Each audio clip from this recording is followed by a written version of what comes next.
Hello बच्चों, स्वागत है आप सभी का एनई कोचिंग ऑनलाइन प्लेटफॉर्म पर। और हम शुरू कर रहे हैं फास्ट रिवीजन, जिसमें आज पहला कर रहे हैं चैप्टर 3 इलेक्ट्रोकेमिस्ट्री, केमिस्ट्री का। ठीक है, आइए। ये सामने बैठ के ही लोग हंस रही है। चला जाओ। ठीक है, हम लोग नॉर्मली पढ़ेंगे उस तरह। यूट्यूब में जो बच्चा देख लेगा, हम लोग नॉर्मली वैसे ही पढ़ेंगे। ठीक है, यहाँ जाओ। इलेक्ट्रोकेमिस्ट्री क्या है?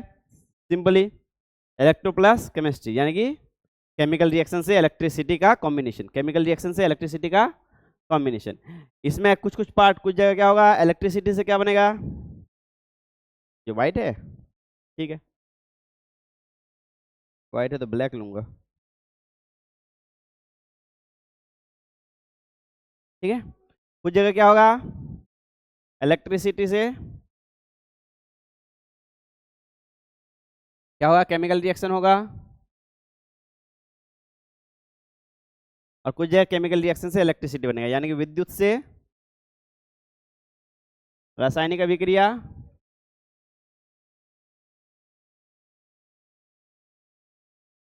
और कुछ जगह क्या होगा, रासायनिक अभिक्रिया से विद्युत बनेगा। समझे? जैसे गैल्वेनिक सेल में क्या होता है, गैल्वेनिक सेल में क्या बनता है, गैल्वेनिक सेल में क्या बनता है। ठीक है,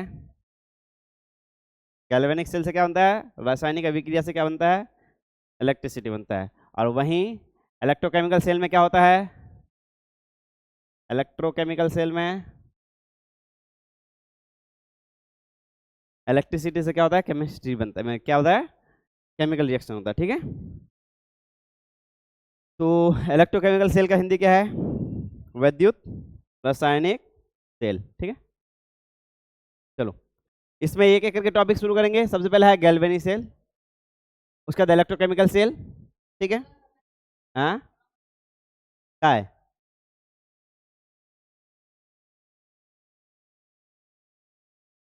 और दिखेगा, कुछ नहीं होगा।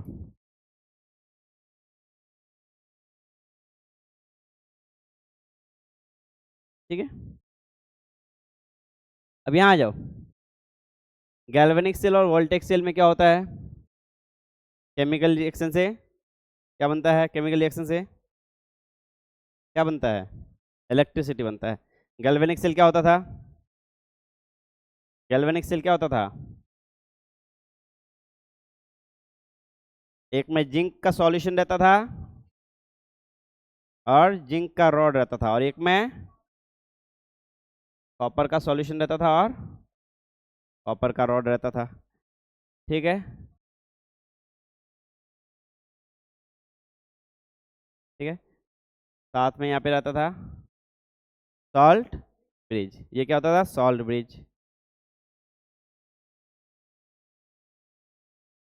ठीक है, तो इसमें रिएक्शन क्या होता था, जिंक प्लस टू से जिंक बनता था, जिंक प्लस टू से जिंक बनता था, और यहाँ पे कॉपर से कॉपर प्लस टू बनता था, कॉपर से कॉपर प्लस टू बनता था, कॉपर से कॉपर प्लस टू बनता था। यानी कि यहाँ पे दो इलेक्ट्रॉन क्या होता था, रिलीज होता था, और यहाँ पे वही दो इलेक्ट्रॉन क्या होता था, यूज होता था। वही दो इलेक्ट्रॉन क्या होता था, यूज होता था, जिंक से, जिंक प्लस टू से क्या बनने में, जिंक बनने में। और उसी तरह यहाँ पे कॉपर से कॉपर प्लस टू बनता था, और साथ में दो इलेक्ट्रॉन निकलता था। ठीक है, इसमें एनोड कौन है और कैथोड कौन है, जहाँ ऑक्सीडेशन है, एनोड और कैथोड याद रखना है, एनोड और कैथोड ऑक्सीडेशन और रिडक्शन से।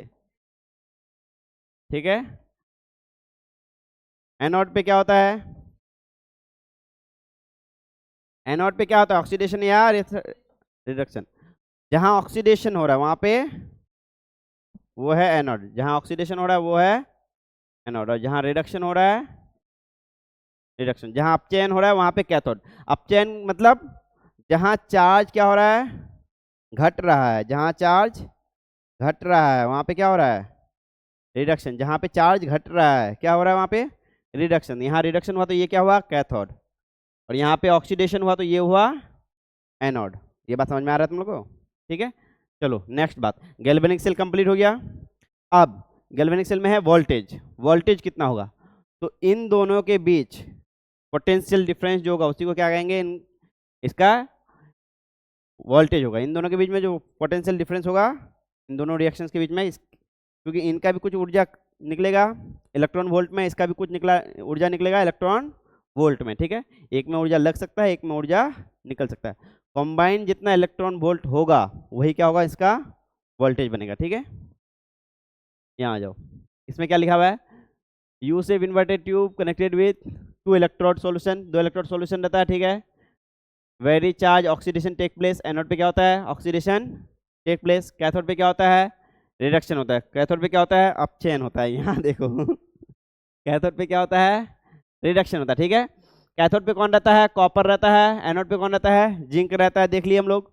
सॉल्ट ब्रिज क्या होता है, अगर अगर यानी कि वहाँ पे क्या रहता है, ऐसा सॉल्यूशन रहता है। सॉल्ट ब्रिज में क्या रहता है, ऐसा सॉल्यूशन रहता है जो क्या दे सके, आयंस दे सके, पॉजिटिव और नेगेटिव आयन, ठीक है। और सेल रिएक्शन क्या होता है, इस कंप्लीट रिएक्शन को लिखेंगे तो क्या रिएक्शन बनेगा, इस कंप्लीट रिएक्शन को लिखेंगे तो क्या बनेगा, Zn के साथ Cu+2, Zn के साथ Cu+2, और क्या बना, Zn+2 Cu, Zn+2 Cu, यही बना, क्या हुआ, यही ठीक है। और अगला बात क्या लिखा हुआ है, सेल रिप्रेजेंटेशन। सेल रिप्रेजेंटेशन हम लोग सीखे थे। सेल रिप्रेजेंटेशन कितने बच्चों को याद है, सेल रिप्रेजेंटेशन कितने बच्चों को याद है, नहीं याद है किसी को, बहुत अच्छा। पहले क्या लिखते हैं, एनोड वाला लिखते हैं कि पहले कैथोड वाला लिखते हैं, ये कहाँ चला गया, यहाँ है, ठीक है। एनोड में कौन है, इसमें एनोड कौन है, जिंक, और कैथोड कॉपर। तो पहले किसको लिखते हैं, एनोड के लिखते हैं, ठीक है। क्या लिखते हैं, पहले एनोड लिखते हैं। एनोड में क्या होता है, आयन से मेटल बनता है, तो एनोड आयन को पहले लिखते हैं, उसके बाद एक बार देते हैं, उसके बाद क्या लिखते हैं, इधर जो आयन है, ठीक है, और इधर को लिखेंगे, क्या लिखेंगे, metal, anode metal, anode metal लिखेंगे, ठीक है। उसके बाद फिर ये सॉल्ट ब्रिज दिखाएंगे, ये क्या है, सॉल्ट ब्रिज है, लवण का क्या है, सेतु है। उसके बाद क्या दिखाएंगे, सबसे पहले कैथोड का मेटल दिखाएंगे, मेटल दिखाएंगे कि ये दिखाएंगे, मेटल, क्योंकि जिस तरह रिएक्शन होता है उसी तरह दिखाते हैं, ठीक है।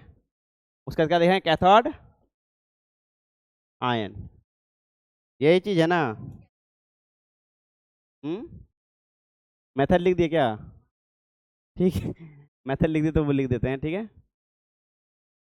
अब डैम इट उसी को मिटा दिए, इसमें वो भी नहीं है, रिवर्स करने का भी नहीं है कि कुछ हो गया तो उसको अनडू कर दो, ठीक है, अनडू करने का भी नहीं है। अब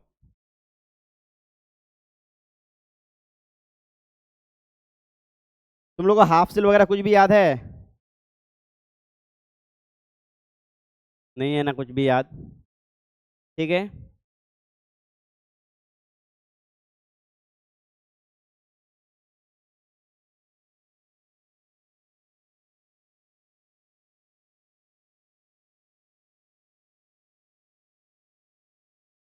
ओह सॉरी,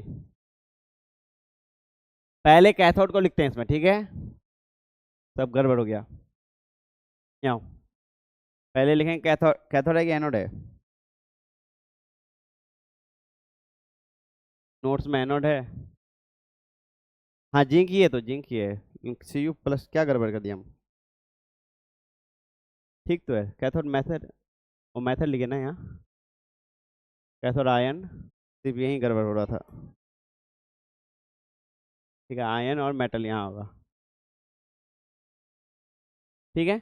आयंस को पहले ही लिखते हैं हमेशा और मेटल को बाद में लिखते हैं, ठीक है ठीक है। तो क्या आया, जिंक, जिंक से क्या बना था, जिंक+2, और ये क्या था, सॉल्ट ब्रिज। उसके बाद कॉपर से, कॉपर+2 से कॉपर, कॉपर+2 से कॉपर, ऐसा ही बना था क्या, कॉपर+2 से कॉपर बना था, या कॉपर से कॉपर+2 बना था,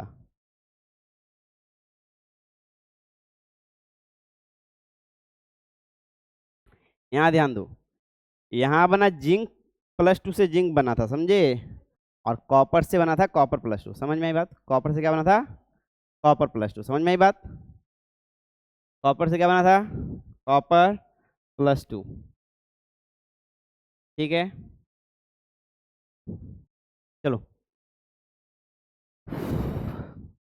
नेक्स्ट क्या है, मैं वो देखें, मैप तो हमको भी नहीं पढ़ा जा रहा ठीक से। ठीक है, नेक्स्ट आ जाओ।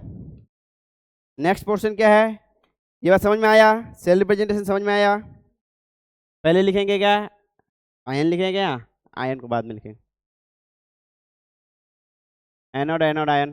ठीक है, उसके बाद कैथोड आयन, उसके बाद कैथोड का मेटल। ठीक है, ये हो गया क्या, पहला पार्ट गैल्वेनिक सेल में था। गैल्वेनिक सेल में 3-4 पार्ट था। इसके अलावा ई सेल भी था, ई सेल भी था। इसके अलावा एक चीज क्या है, ई सेल।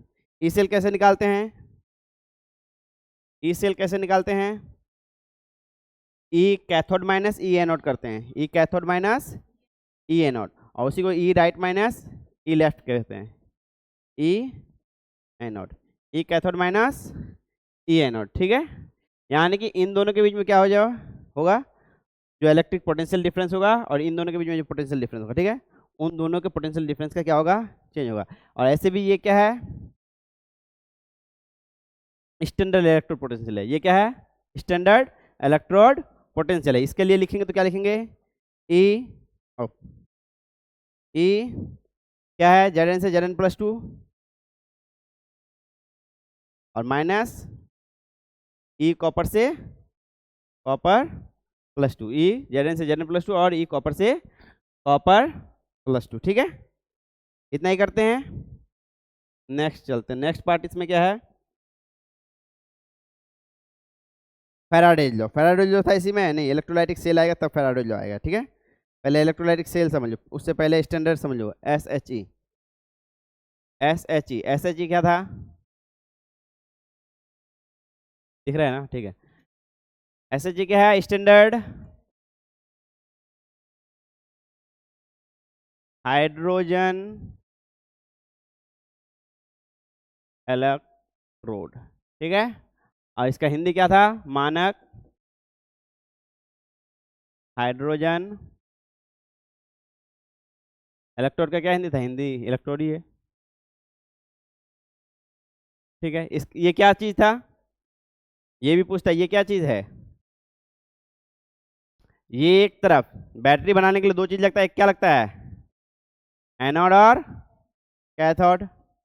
एनोड और कैथोड लगता है ना, तो इसी में से हम लोग एक पार्ट बनाते हैं, इसको क्या बनाते हैं, एनोड बनाते हैं। ठीक है, जिसमें क्या होता है, वो बनता है स्पेशल टाइप का। ठीक है, जिसके अंदर क्या रहता है,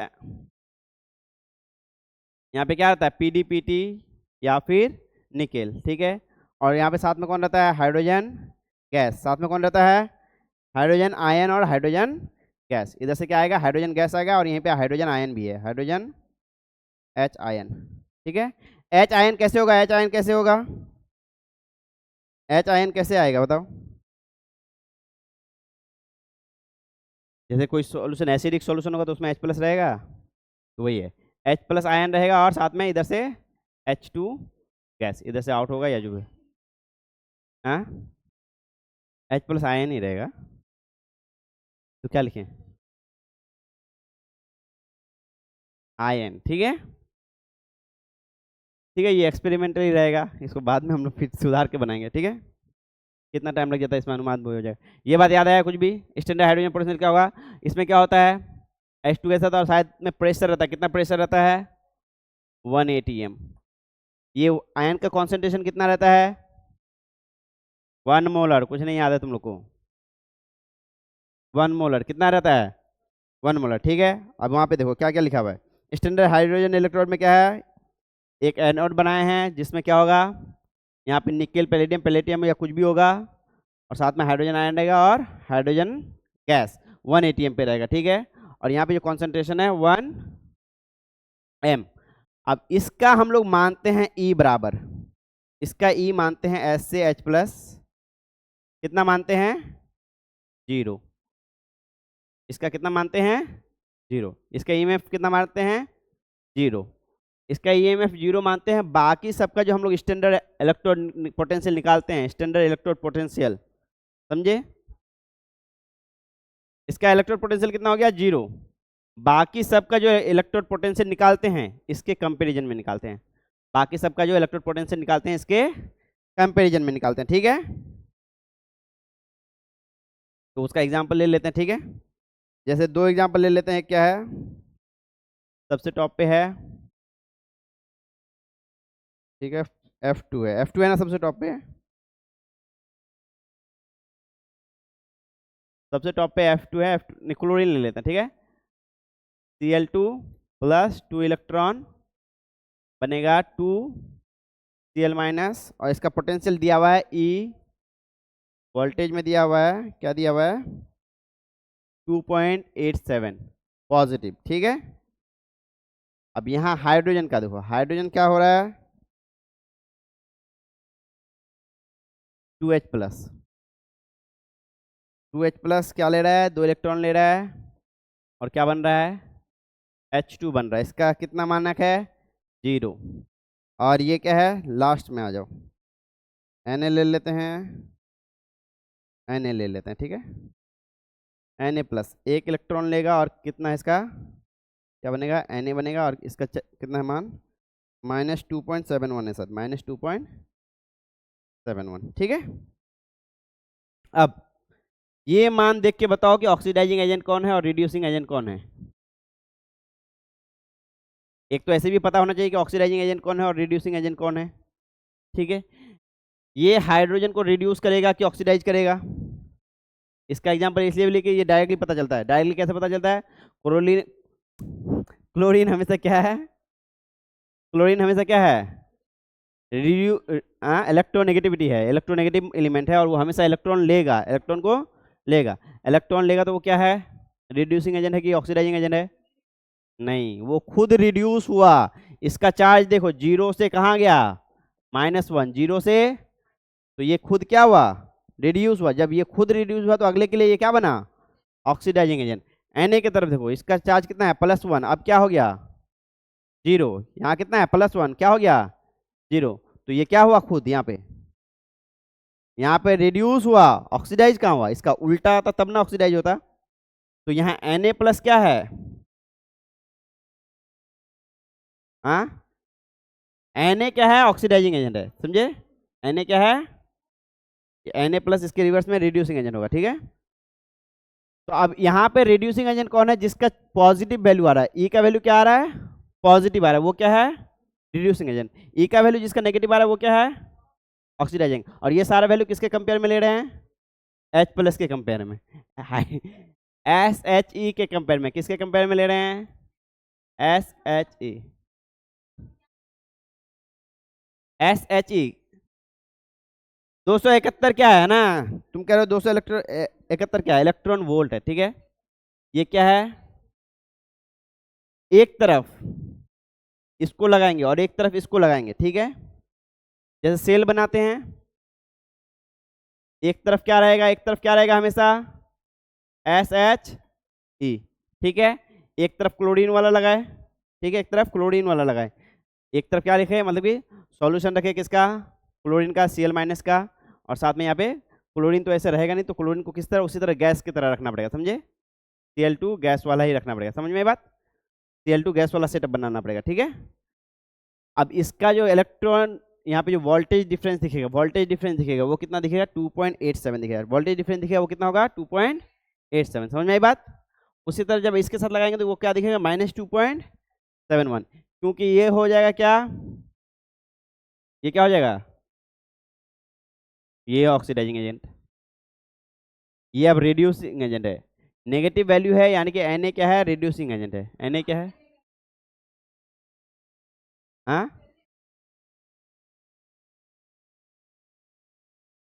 तो इसका रिवर्स रिएक्शन होगा ना, इधर से होगा, जब नेगेटिव वैल्यू आ रहा है ना, नहीं देखो, वो हम जो बात करते हैं हमेशा किसके टर्म में बात करते हैं, न्यूट्रल के टर्म में बात करते हैं, ठीक है, हमेशा न्यूट्रल के टर्म में बात करते हैं, समझे।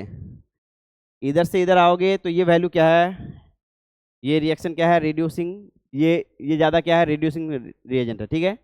और ये क्या है, ऑक्सीडाइजिंग पावर रखेगा, ये क्या रखेगा, ऑक्सीडाइजिंग पावर रखेगा, यानी कि क्या है, इन दोनों के कंपेयर में देखो, अब अगर इन दोनों के बीच रिएक्शन कराएंगे, ठीक है, किसके बीच में, Na और H के बीच में, और क्लोरीन और हाइड्रोजन के बीच में, ठीक है, तो इन दोनों के बीच रिएक्शन होगा तो इनमें कौन क्या होगा, ये रिएक्शन कैसा होगा, इन दोनों के बीच अगर रिएक्शन होगा तो इस बात को समझो। थोड़ा लॉन्ग भी जा रहा है, चलो फिर भी समझ लेते हैं, ठीक है।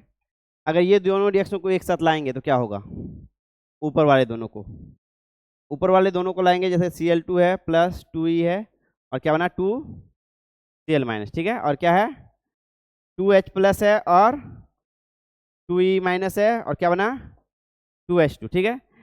इस रिएक्शन में तो दोनों ही क्या हो रहा है, इस पूरे रिएक्शन में कौन क्या हो रहा है, सब सभी रिड्यूस हो रहा है, सब रिड्यूस हो रहा है। इस पूरे रिएक्शन में सब क्या हो रहा है, रिड्यूस हो रहा है। लेकिन जब इन दोनों केमिकल रिएक्शन को हम एक सेल में बैठाएंगे, इसमें तो एक ऑक्सीडाइजिंग और एक रिड्यूसिंग बनेगा ना। जब इन दोनों को हम कहाँ बैठाएंगे, एक सेल में लाएंगे, दोनों तरफ लगाएंगे, इस तरह सेटअप बना देंगे, गैल्वेनिक सेल का सेटअप बना देंगे। तो अब यहाँ एक क्या बिहेव करेगा, ऑक्सीडाइजिंग और एक रिड्यूसिंग। तो यहाँ पे कौन ऑक्सीडाइजिंग और कौन रिड्यूसिंग बिहेव करेगा, बताओ। ये रिएक्शन रिड्यूसिंग बिहेव करेगा, समझे, यानी कि ये रिएक्शन एज इट इज इसी तरह फॉलो होगा, समझ में आई बात। लेकिन ये रिएक्शन रिवर्स होगा, यानी कि हाइड्रोजन गैस यहाँ से क्या बनेगा, आयन बनेगा। इस रिएक्शन में हाइड्रोजन गैस क्या बनेगा, आयन बनेगा। बात समझ में आया। तो यहाँ पे क्या हुआ, ये रिड्यूसिंग एजेंट हुआ, ये क्या हुआ, रिड्यूसिंग एजेंट। बात समझ में आया। जब गैल्वेनिक सेल में इन दोनों को लगाएंगे तो ये रिएक्शन तो एज इट इज होगा, लेकिन ये रिएक्शन क्या होगा, हाइड्रोजन से हाइड्रोजन आयन बनेगा। बात समझ में आई बात। अब यही रिएक्शन को तुम कंपेयर करो किसके साथ, Na प्लस से Na की तरफ, ठीक है। अब हाइड्रोजन गैस के साथ किसको लगाए हैं, इस रिएक्शन को लगाए हैं, ठीक है। अब इन दोनों को हम यहाँ बैठाए, एक तरफ क्या रखे हैं, Na रखे हैं, और यहाँ पे क्या है, Na प्लस है, क्या है, Na प्लस है। अब इन ये दोनों रहेगा, तब ये दोनों में कौन होगा जो इलेक्ट्रॉन देगा और कौन होगा जो इलेक्ट्रॉन लेगा, कौन रिएक्शन रिवर्स चलेगा, बताओ। ये रिएक्शन एज इट इज चलेगा कि ये रिएक्शन एज इट इज चलेगा,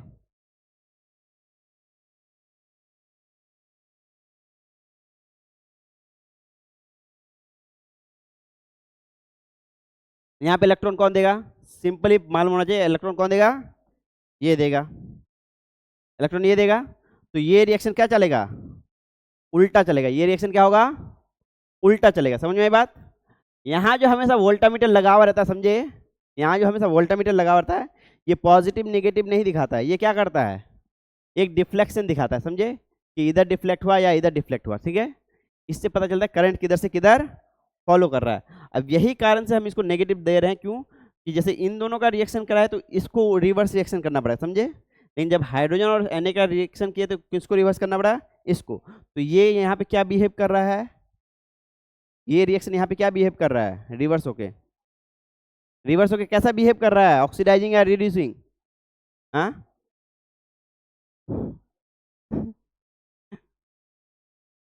ये ऑक्सीडाइजिंग बिहेव कर रहा है, यहाँ पे ये क्या कर रहा है, इलेक्ट्रॉन दे रहा है, Na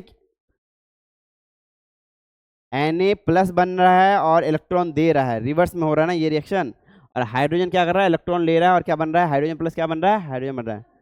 हाँ, इन दोनों का कंपेयर किए तो रिवर्स में कौन हुआ, H2 वाला रिएक्शन रिवर्स में हुआ, समझ में बात। इसलिए ये क्या हुआ, रिड्यूसिंग एजेंट हुआ और यहाँ पे ये ऑक्सीडाइजिंग एजेंट हुआ, ठीक है।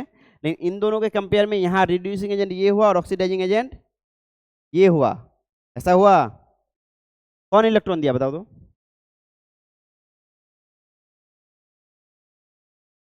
हम्म, इलेक्ट्रॉन देता तो ऑक्सीडाइजिंग एजेंट होता है कि खुद ऑक्सीडाइज होता है,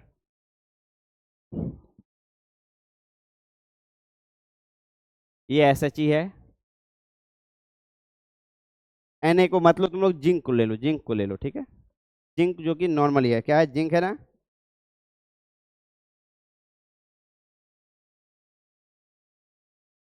ये वोल्टामीटर है, ये पूरा क्या है, गैल्वेनिक सेल है, ठीक है। ये SH ही है, स्टैंडर्ड हाइड्रोजन इलेक्ट्रोड है, ठीक है। यहाँ पे जिंक है और जिंक का सॉल्यूशन Zn+2 है और यहाँ पे Zn है, ठीक है। अब इसका अगर यहाँ पे रखेंगे तो इसमें कौन सा रिएक्शन कैसा चलेगा, बताओ। एक रिएक्शन तो ये है कि हाइड्रोजन क्या होगा, H से H प्लस बनेगा, और दूसरा रिएक्शन है कि से क्या बन सकता है, Zn+2 बन सकता है, ठीक है।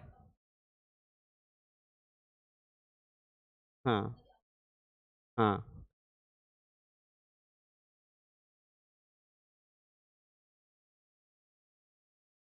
हाँ, ये ऑक्सीडाइजिंग एजेंट हुआ, ठीक है।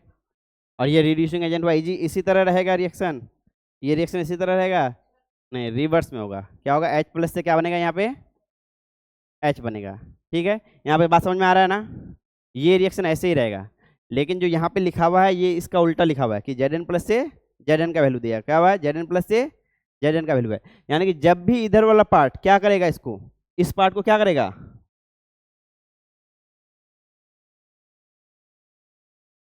अभी तो थोड़ा देर पहले सही बोल रही थी, ये खुद ऑक्सीडाइज हुआ रेड्यूसिंग एजेंट है, ठीक है। ये खुद ऑक्सीडाइज हुआ ना, इसका चार्ज क्या हुआ, बढ़ा, इसका चार्ज क्या हुआ, बढ़ा, तो क्या हुआ, वो ऑक्सीडाइज हुआ। ये जब खुद ऑक्सीडाइज हुआ तो ये क्या है, रिड्यूसिंग एजेंट है, रिड्यूसिंग एजेंट, ठीक है। ये क्या हुआ, रिड्यूसिंग एजेंट हुआ। तो रिड्यूसिंग एजेंट हुआ तो इसको क्या किया, रिड्यूस किया, इसको क्या किया, रिड्यूस किया, ठीक है। यानी कि जब भी कोई इसको रिड्यूस करेगा उसका वैल्यू जो यहाँ पे जो आएगा वो क्या लेंगे हम लोग, नेगेटिव में लेंगे। समझ में आई बात, वोल्टामीटर में जो भी वैल्यू आएगा उसको क्या लेंगे, नेगेटिव में। तो जब भी हम देखेंगे वोल्टा नेगेटिव वैल्यू है तो हम समझ जाएंगे वो क्या करेगा, रिड्यूस करेगा कि ऑक्सीडाइज करेगा, रिड्यूस करेगा, ठीक है। लेकिन जब यही वैल्यू पॉजिटिव आएगा तो वो क्या होगा, ऑक्सीडाइज करेगा, समझे। तो इसलिए यहाँ पे जो चार्ट में दिया हुआ है कि ऑक्सीडाइजिंग पावर और रिड्यूसिंग पावर, समझे। नीचे से ऊपर जा रहे हो तो यानी कि नेगेटिव से पॉजिटिव जा रहे हो तो क्या होगा, नेगेटिव से पॉजिटिव जा रहे हो तो क्या होगा, ये बात समझ में आया, गैल्वेनिक सेल में क्या हो गया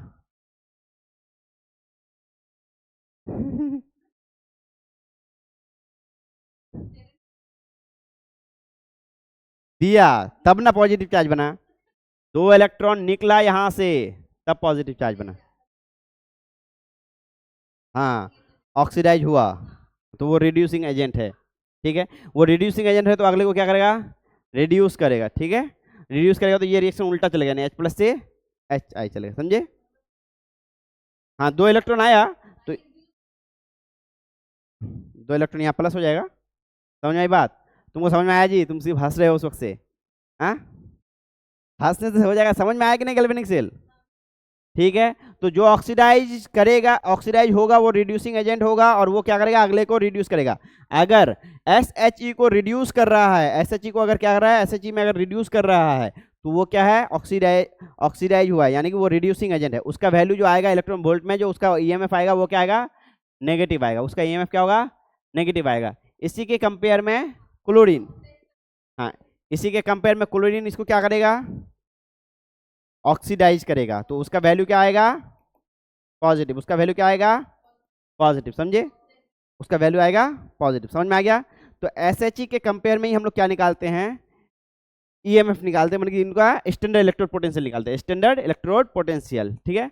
और उसी का डिफरेंस निकाल के हम किसी भी दो का सेल के बीच में निकालते हैं, जैसे कि SHE से ही नापेंगे किसका, जिंक का भी निकालेंगे, और SHE से ही निकालेंगे किसका, कॉपर का भी, ठीक है। उसके बाद फिर इन्हीं दोनों का क्या करेंगे, अंतर करेंगे, Zn से Zn plus 2 minus E copper से कॉपर प्लस 2, ठीक है। नहीं, एक ही डायरेक्शन में लेंगे, ठीक है, एक ही डायरेक्शन में, तभी वो आएगा तुम्हारा वैल्यू ठीक आएगा, ठीक है। क्योंकि रिएक्शन उल्टा हुआ होगा और इसको उल्टा करेंगे तो फिर उसको नेगेटिव करेंगे, समझे। रिएक्शन उल्टा होगा तो उसका वैल्यू उल्टा कर देंगे, नेगेटिव कर देंगे, समझ में आई बात, उसका वैल्यू नेगेटिव कर देंगे। जैसे कि हमको अगर वैल्यू इसी का दिया हुआ है, इसी का दिया हुआ है, यहाँ पे जो माइनस लगाए हैं, क्यों लगाए हैं, क्योंकि ये रिएक्शन उल्टा हुआ है, समझे, इसलिए यहाँ माइनस लगाए हैं, क्योंकि ये रिएक्शन क्या हुआ है, उल्टा हुआ है, क्योंकि इसमें कॉपर प्लस 2 से क्या बनता है, कॉपर बनता है, ठीक है। हाँ, कॉपर से कॉपर प्लस 2 बनता है, लेकिन ये उल्टा बनता है। तो ये तो रिएक्शन एज इट इज जैसे यहाँ बताया हुआ था वैसे ही है, लेकिन ये रिएक्शन उल्टा हुआ ना, ये रिएक्शन उल्टा हुआ है, तो इसलिए इसको क्या करेंगे हम लोग, ये ऑक्सीडाइज नहीं होकर ये क्या हुआ है, रिड्यूस हुआ है, ठीक है। तो इसलिए इसको एक तरह को माइनस कर देंगे, ठीक है। तो जो रिएक्शन उल्टा हो रहा है उसके हिसाब से उसको माइनस कर देंगे और वैल्यू आ जाता है 1.1 वोल्ट आता है गैल्वेनिक सेल का, 1.1 वोल्ट आता है, ठीक है। गैल्वेनिक सेल का क्लियर हो गया बात, SHE क्लियर हो गया तुम्हारा, SHE क्लियर हो गया, ठीक है। SHE का EMF कितना होता है, ई सेल कितना होता है, 0 होता है, SHE का ई सेल 0 होता है, ठीक है, ठीक है। चलो नेक्स्ट चलते हैं। नेक्स्ट बात इसमें क्या है, बैटरी, बैटरी पहले है कि इलेक्ट्रोकेमिस्ट्री का बात से पहले है, ठीक है। चार्ज डिलीट हो गया था बीच में। ठीक है, ये पार्ट हो गया, कहाँ गया, ये पार्ट हो गया, ये पार्ट हो गया, ये पार्ट हो गया, इलेक्ट्रोड पोटेंशियल हो गया, SHE तक हो गया, ये सब पार्ट हो गया। ठीक है, अब इलेक्ट्रोलाइटिक सेल कर लेते हैं पहले। ठीक है, बैटरी को लास्ट में, battery electrolytic cell. Electrolytic cell में क्या होता है, केमिकल रिएक्शन होता है। जैसे हम लोग क्या करते हैं, प्लेटिंग करते हैं, इलेक्ट्रोप्लेटिंग करते हैं, जैसे सोना चढ़ाना या फिर चांदी का पत्थर चढ़ाना। ठीक है, उस तरह काम क्या होता है, इलेक्ट्रोप्लेटिंग वगैरह, ये सब केमिकल रिएक्शन जो होता है किसके थ्रू होता है, किसके थ्रू होता है, इलेक्ट्रोकेमिस्ट्री से होता है, जिसमें क्या करते हैं, करंट फ्लो करा के हम क्या करते हैं, रिएक्शन को रिवर्स करते हैं। ठीक है, और हम इसी में पहले बार हमेशा करते हैं। ठीक है, इसके बाद आते हैं यहाँ। ठीक है, अब आ जाओ इलेक्ट्रोलाइटिक सेल। इलेक्ट्रोलाइटिक सेल में लॉज है, क्या है, लॉज है, किसका लॉज है, फैराडेज का। ठीक है, इलेक्ट्रोलाइटिक सेल तुमको समझ में आया ना, कंफ्यूज वगैरह की। इलेक्ट्रोलाइटिक सेल क्या है, अब इसमें हम लोग क्या करेंगे, करंट पास कराएंगे बाहर से, क्या कराएंगे, करंट पास कराएंगे बाहर से। ठीक है,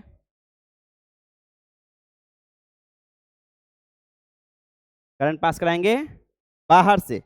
अब जैसे गैल्वेनिक सेल में किसका क्या हो रहा था, जिंक में क्या हो रहा था, एनोडिक बिहेवियर था, जिंक में क्या था, जिंक से क्या ये जेडन क्या बन रहा था, Zn+2 बन रहा था कि Zn+2 से Zn बन रहा था, Zn से Zn+2 बन रहा था। ठीक है, यहाँ पे तुम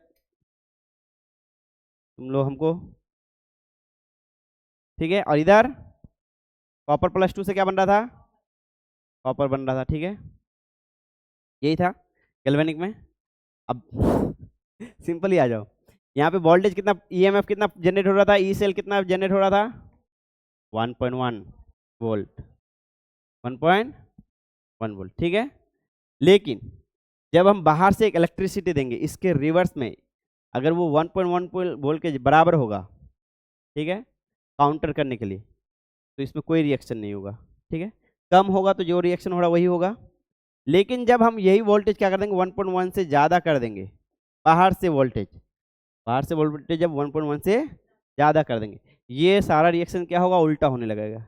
यानी कि Zn+2 सब क्या होगा, Zn बनेगा, और कॉपर से क्या बनेगा, Copper+2 बनेगा। समझे, तो ये रिएक्शन क्या हो जाएगा, उल्टा हो जाएगा। तो इसी में क्या होता है कि इलेक्ट्रिसिटी के थ्रू हम क्या करते हैं, केमिकल रिएक्शन जब करते हैं तो उसको क्या कहते हैं, इलेक्ट्रोकेमिस्ट्री कहते हैं, और इलेक्ट्रोलाइटिक सेल भी कहते हैं। ठीक है, अब इसमें क्या होता है कि जो केमिकल रिएक्शंस के थ्रू हम लोग अलग अलग क्या करते हैं, प्रोसेस करते हैं, जैसे इलेक्ट्रोप्लेटिंग उसमें से एक एग्जांपल है, और इसका एग्जांपल पूछता भी है। ठीक है, इसमें दो लॉज आता है, फैराडेज लॉ और फैराडेज लॉ ही है, फर्स्ट एंड सेकंड। ठीक है, वो तो बाद में आएगा, कॉलर्स लॉ वगैरह सब बाद में आएगा। ठीक है, अब मान लेते हैं हम क्या है, ठीक है, फैराडेज फर्स्ट लॉ पहले देखते हैं, क्या Faraday's first law. First law क्या है, सिंपली जितना चार्ज जाएगा उतना ही मास क्या होगा, डिपॉजिट होगा। ठीक है, चार्ज जितना पास होगा उतना ही मास डिपॉजिट होगा, क्या होगा, डिपॉजिट।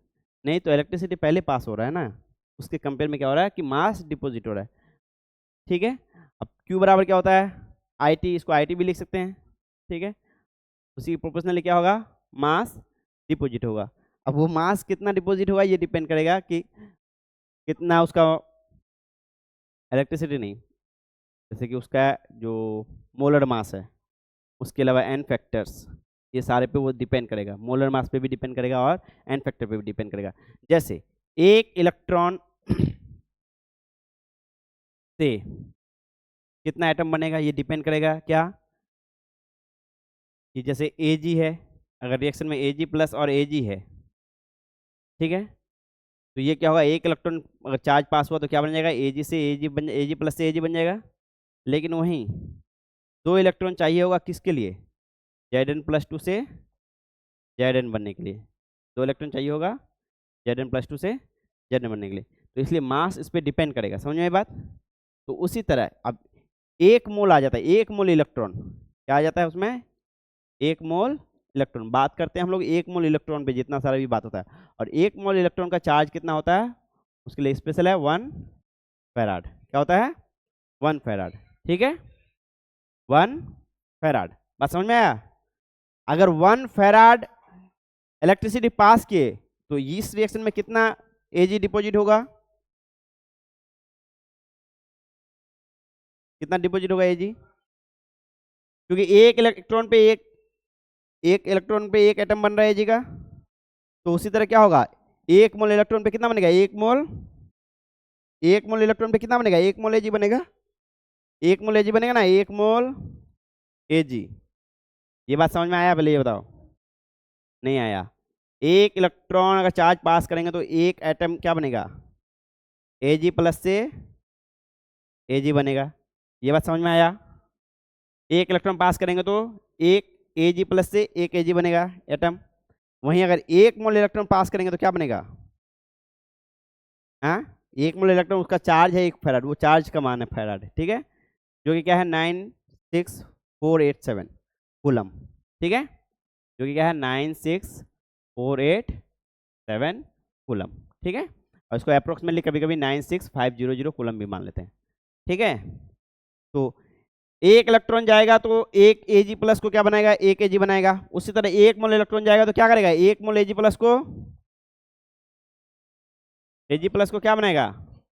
एजी बनाएगा ना। तो ये क्या हो गया, यानी कि 1 मोल एजी कितना वजन हो गया? 108 ग्राम।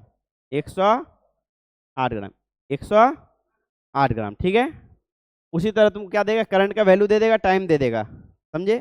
करंट का वैल्यू दे देगा और टाइम दे देगा। मान लो बोल दिया क्या, 10 एम्पेयर है। 10 एम्पेयर यानी कि क्या मतलब है? 10 एम्पेयर का मतलब, 10 एम्पेयर का क्या मतलब है? 10 एम्पेयर का मतलब क्या हुआ? 10 कूलम पर सेकेंड। 10 कूलम, और एक लिख दिया क्या, 10 कूलम पर सेकेंड। और यही बोल देगा कि 1 घंटा तक चला। 1 घंटा तक चला तो कितना हो जाएगा?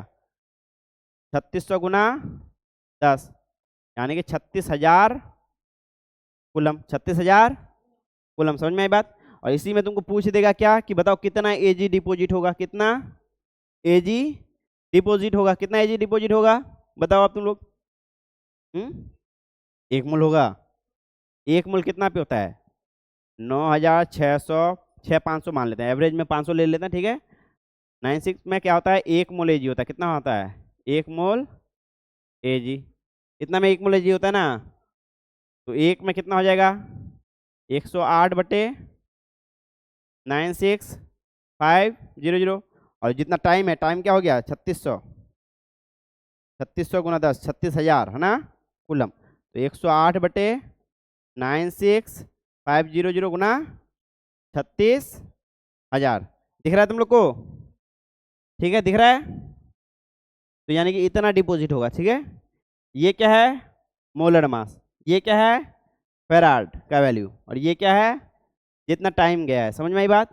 तो फॉर्मूला क्या बन जाएगा पूरा मास का? टोटल मास बराबर कितना हो जाएगा? टाइम के हिसाब से टोटल मास कितना डिपॉजिट होगा? Total mass deposited. Total mass deposited का फॉर्मूला क्या हो जाएगा? ऊपर क्या है? मोलर मास, उसके साथ क्या लिखा हुआ है? ये टाइम इंटू, मैंने क्यू है, क्यू भी लिख सकते हो, और क्या लिख सकते हो? आईटी भी लिख सकते हो। ठीक है, और नीचे क्या है? फैराड है। फैराड का ही वैल्यू है, और साथ में यहाँ पे लिखेंगे एन फैक्टर। समझे? क्योंकि यहाँ पे 108 इसलिए यूज किए क्योंकि ये एक ही इलेक्ट्रॉन होता है, लेकिन जेड एन होता तो यहाँ क्या होता है? 108 बटे 2 होता। समझे? अगर जेड एन होता तो क्या होता? उसके बटे 2 करना पड़ता, कि इतना चार्ज पे कितना होता है? 1 मोल की जगह आधा मोल होता है। जेड एन कितना होता? आधा मोल होता। ये बात समझ में आ रहा है? जैसे कि जेड एन में क्या होता है? जेड एन प्लस, यानी कि 2 इलेक्ट्रॉन पे, 2 इलेक्ट्रॉन पे क्या होगा? जेड एन प्लस 2 से एक जेड एन बनेगा। ठीक है, एक इलेक्ट्रॉन पे कितना बनेगा? जेड एन बटे 2, यानी कि 1 बटे 2 जेड एन बनेगा। समझे? 1 मोल पे कितना बनेगा? 1 मोल बटे 2, 1 मोल बटे 2। तो हर जगह बटे 2 आ रहा है, तो वही एन फैक्टर यहाँ पे लिखेंगे। ठीक है, ये मोलर मास है, और ये क्या है? आई है, ये टी है। कहीं कहीं पे ये मोलर मास बटे एन जो है उसको जेड लिख देता है, जेड आई टी लिख देता है। ठीक है, जेड आई टी बटे एफ लिखता है कहीं कहीं। ठीक है, तो ये मोलर मास बटे ये एन फैक्टर गुना आई टी एफ आएगा। ठीक है, ये कंप्लीट है। ठीक है, जिसको वहाँ पे W बराबर ZET लिखा हुआ है, W बराबर ZIT, इन तीनों को मिला के Z बनाया है। ठीक है, तो फिर ठीक है,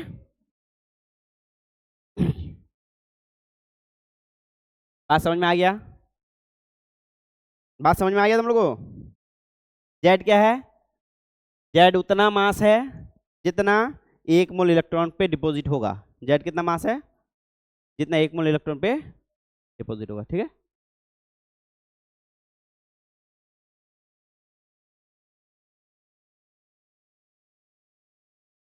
एक मोल पे नहीं, 1 कूलम पे। ठीक है, 1 कूलम है, जितना 1 कूलम पे डिपॉजिट होगा। ठीक है, क्योंकि इसका एवरेज निकालोगे तो क्या है। ये बात समझ में आ गया ना तुम लोग को?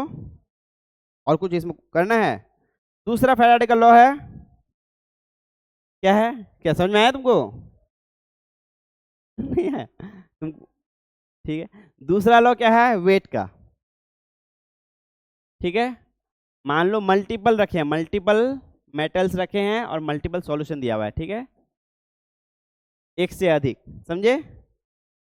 मल्टीपल मेटल है और मल्टीपल सॉल्यूशन है, और सबको एक ही करंट से फॉलो कर रहा है, सब में एक ही करंट फॉलो कर रहा है, बराबर करंट जा रहा है, सब में बराबर करंट जा रहा है। तब क्या होगा कि यहाँ जो मास डिपॉजिटेड होगा W1, W2 और W3, ठीक है, ये क्या होगा? उसके इक्विवेलेंट के रेशियो के बराबर होगा, E2 E3, ये क्या होगा? बराबर होगा। ये क्या होगा? बराबर होगा। ठीक है, ये जो वेट यहाँ डिपॉजिट होगा बटे इक्विवेलेंट वेट, इक्विवेलेंट वेट बराबर क्या होता है? ई बराबर क्या होता है? वही मोलर मास बटे एन फैक्टर, मोलर मास बटे एन फैक्टर है। ठीक है, तो वो क्या होगा? बराबर होगा। समझ में आई बात?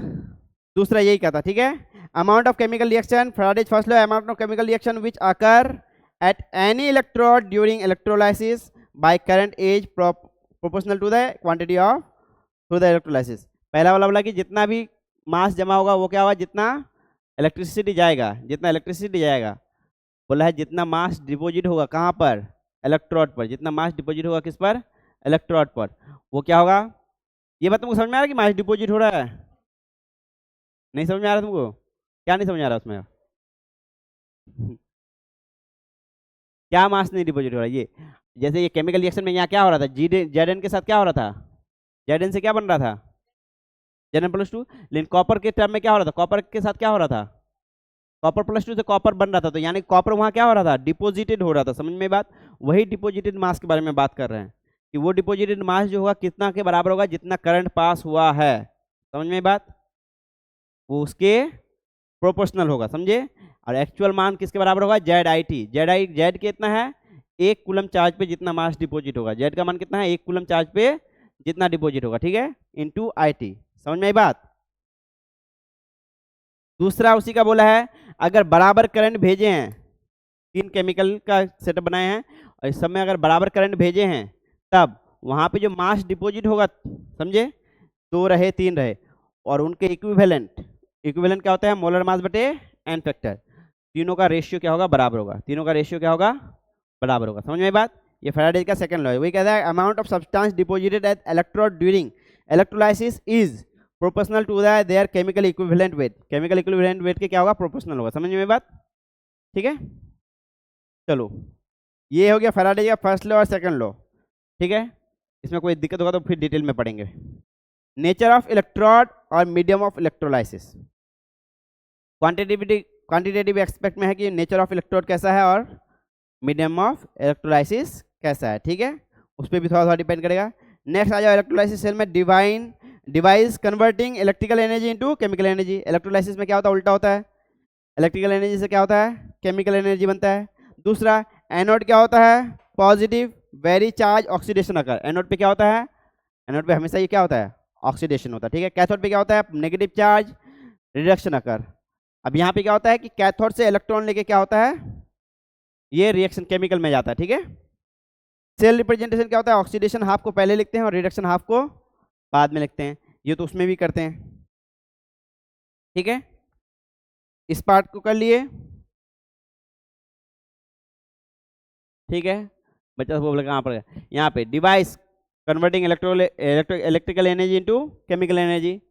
एनोड हमेशा क्या होगा, पॉजिटिव होगा, और कैथोड हमेशा क्या होगा, नेगेटिवली चार्ज होगा। ये क्या होगा, यहाँ पे रिडक्शन होगा यानी कि अपचयन होगा, यहाँ पे क्या होगा, ऑक्सीडेशन होगा और ऑक्सीकरण होगा हिंदी में, ठीक है।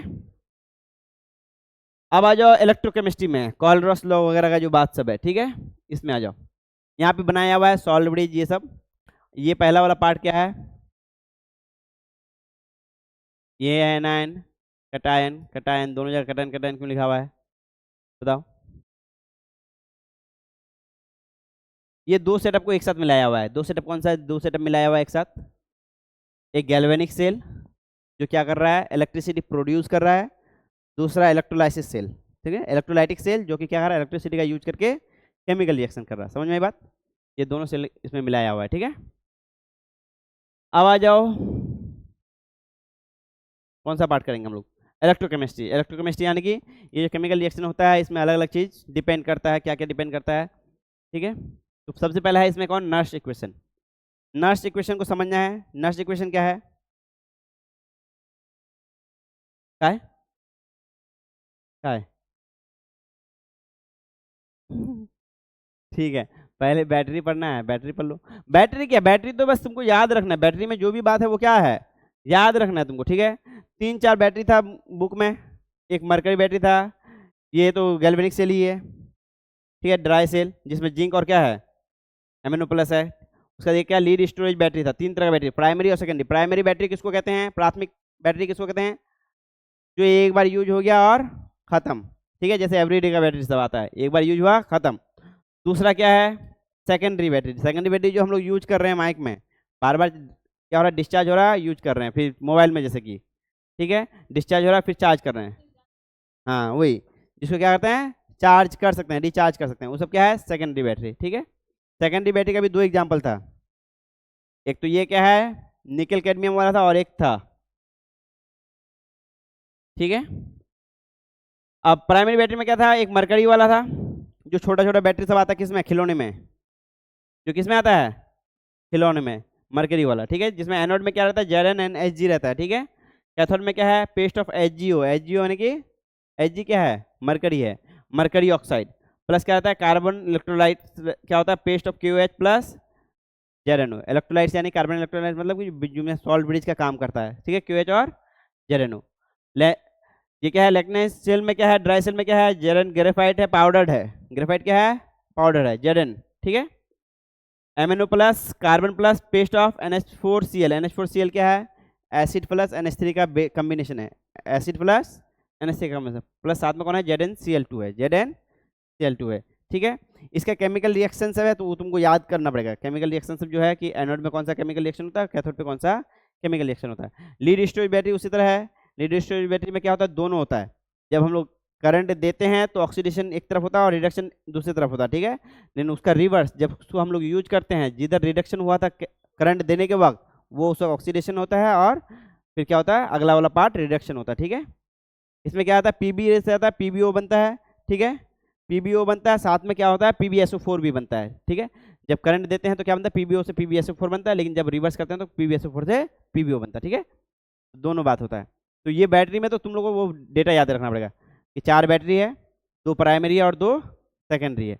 प्राइमरी में क्या है, एनोड पे कौन है, कैथोड पे कौन है, दोनों का वो याद करना है। हाफ रिएक्शन याद करना है, हाफ रिएक्शन मतलब एनोड की तरफ कौन सा रिएक्शन हुआ और कैथोड की तरफ कौन सा रिएक्शन हुआ। उसी तरह तुमको सेकेंडरी बैटरी में भी याद रखना है कि करंट देते वक्त ऑक्सीडेशन कौन है, रिडक्शन कौन है, और यूज करते वक्त ऑक्सीडेशन में जो रिडक्शन वाला पार्ट है वो ऑक्सीडेशन में आ जाएगा, ऑक्सीडेशन वाला पार्ट रिडक्शन में हो जाएगा, ठीक है। इलेक्ट्रोकेमिस्ट्री में आते हैं नर्स इक्वेशन। नर्स इक्वेशन क्या हुआ, पास हो गया सर, यहाँ जाओ। हम बोले तुमको पहले बैटरी समझना था, खत्म हो गया बैटरी। अब आ जाओ नर्स इक्वेशन। नर्स इक्वेशन क्या है, नर्स NEA है ना, या N है यहाँ पे, क्या है, NEAR, NER है ना, A नहीं है, नर्स इक्वेशन, ठीक है। नर्स इक्वेशन किसके लिए यूज होता है, क्योंकि अब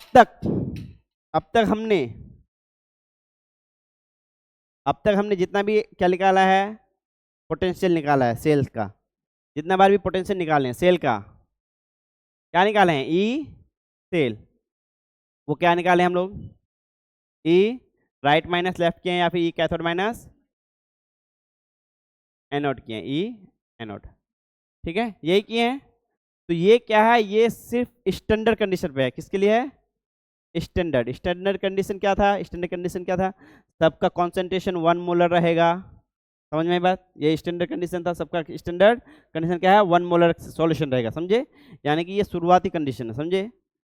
लेकिन नर्स इक्वेशन बताता है कि किसी भी कॉन्सेंट्रेशन पे ई सेल क्या होगा, नर्स इक्वेशन क्या बताता है, किसी भी कॉन्सेंट्रेशन पे ई सेल क्या होगा, ठीक है। इसको यहाँ पे ऐसे लगाते हैं क्योंकि ये स्टैंडर्ड रहता है, सब में ऐसे लगाते हैं, ठीक है, क्योंकि वो सब क्या रहता है स्टैंडर्ड रहता है। अब ई सेल क्या होगा, पहली बात तो ई स्टैंडर्ड सेल को यूज करेंगे, अब उसमें से क्या होगा वैल्यू घटते जाएगा, क्योंकि जैसे जैसे क्या होगा ये कॉन्सेंट्रेशन घटते जाएगा 1 मोलर से, वो क्या होगा वो पार्ट घटते जाएगा, समझे। तो कितना घटेगा, ये लिखो 2.303, ये लॉग को इसमें ln से लॉग में कन्वर्ट करने के लिए था, RT बटे एन एफ, एन क्या है एन फैक्टर है, एफ क्या है फैराड है, जिसका मान कितना है